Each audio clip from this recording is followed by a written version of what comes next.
दादांनी आर्याला टोमणा मारत तिच्या मनातलं खरं काय आहे ते काढून घेण्याचा प्रयत्न केला आहे। चला तर बघूया तिकडे काय डिस्कशन आहे। तर इकडे टीम ए किंवा बी सगळे सदस्य इकडे किचन एरियामध्ये असतात। तेवढ्यात पॅडी दादा आर्याला विचारतात की मग काय आता कुठे राहिला आहेस, म्हणजे इकडे राहिला आहेस, तिकडे राहिला आहेस का मध्येच राहिला आहेस। म्हणजे त्यांना विचारायचं असतं टीम बी मध्ये आहेस का टीम ए मध्ये आहेस का मधल्यामध्येच इंडिव्हिज्युअल आहेस। त्यावरती आर्या सांगते मी कुठेच गेले नव्हते, मी तर इथेच होते, त्याच्यामुळे मी कुठे जाण्याचा प्रश्नच येत नाही।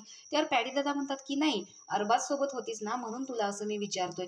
त्यावरती ती सांगते की नाही ज्या टीम मध्ये निकी असेल त्याच्या अपोजिट मी असेल, म्हणजे सगळेच त्यावेळेस अरबाजच्या बाजूने होते म्हणून मी देखील अरबाजच्या बाजूने होते, पण आता सगळेच जर तिथं निकी जाणार असेल तर मी आपल्याकडनंच असणार आहे, मी इकडूनच आहे।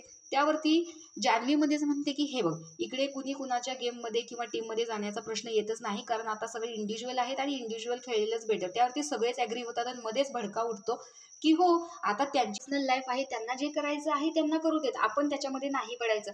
फॉर एक्झाम्पल त्यावरती आर्या सांगते की हे बघ जर पॅडी दादा आणि वैभव या दोघांमध्ये जर मला कोणाला चूज करायला सांगितलं तर मी ऑब्व्हियसली पॅडी दादांना करणार, कारण माझा जो कोर टाइम आहे तो मी त्यांच्यासोबत घालवलेला आहे। आणि जरी तुला म्हणजे जान्हवीला सांगते जर तुला सांगितलं की डीपी दादा किंवा वैभव यांच्यापैकी तर तू ऑब्व्हियसली वैभवला चूज करणार, कारण तुझा कोर टाइम तू वैभव सोबत काढलेला आहे।